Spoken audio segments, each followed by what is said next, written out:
گوشت اور دودھ کی پیداوار بڑھانے کے لیے ایگروٹک ایمبریو کی درآمد اور ایمبریو کی مقامی پیداوار کو بریڈنگ سروس میں شامل کرنے کی بھی منظوری دے دی گئی۔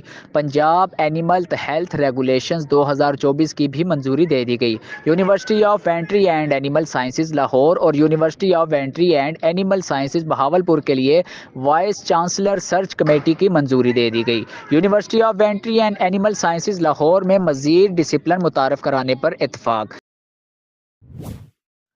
وزیر اعلیٰ پنجاب مریم نواز شریف کی زیر صدارت صوبائی کابینہ اجلاس میں جلال پور ایریگیشن پروجیکٹ میں ریلوے کی کراسنگز کی تعمیر کے لیے پاکستان ریلوے کے ساتھ مفاہمتی یادداشت پر دستخط کی منظوری دے دی گئی۔ وزیر اعلیٰ پنجاب مریم نواز شریف کی ہدایت کے مطابق ریٹائرمنٹ کے بعد ملازمین کے سرکاری گھر کی الاٹمنٹ میں توسیع نہ کرنے کا فیصلہ۔ وزیر اعلیٰ اور کابینہ نے الاٹمنٹ میں توسیع کرنے کے اختیارات سرنڈر کر دیے۔ پہلی مرتبہ director public instruction CEO DEO اور DDO کی تعیناتی کے لیے شفاف طریقہ کار کی منظوری دے دی گئی۔ محکمہ ہائر ایجوکیشن اور سکول ایجوکیشن میں انتظامی افسروں کی تعیناتی کے لیے IT اسکریننگ ٹیسٹ پاس کرنا ہوگا۔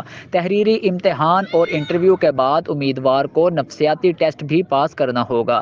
ایجوکیشن کے انتظامی افسروں کو سلیکشن کے بعد لمس سے ٹریننگ کرائی جائے گی۔ پنجاب میں تمام محکموں کے لائبریرین میں BS 16 کو ماسٹر ڈگری حاصل کرنے پر BS 17 دینے کی منظوری۔